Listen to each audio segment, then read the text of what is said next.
We all know the moon affects Earth's tides, but have you ever wondered why? Not only the moon plays a role in affecting our tides, the sun does too. Due to the gravitational pull, we observe different types of tides. Different tides depend on the moon's location.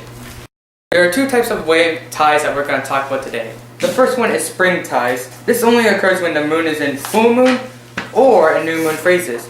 Since the moon is pulling in the same path as the sun, there will be a greater force affecting Earth's tides. As a result, the difference between the high tide and low tide and spring tide are the greatest. In other words, they will be stronger than neap tide. The other and final type of tide is neap tide. This only occurs when the moon is in first quarter or third quarter phases. Because the moon is pulling on Earth's tide in different perpendicular direction, this makes the difference between high and low tides less due to the fact different gravitational forces are pulling their own way and not working together.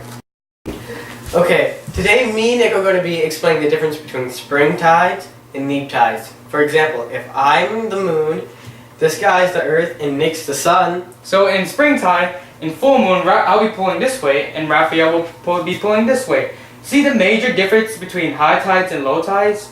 Even in new moon, if Raphael is pulling this side and that side, there's still going to be a greater difference in between high tides and low tides. However, in neap tides,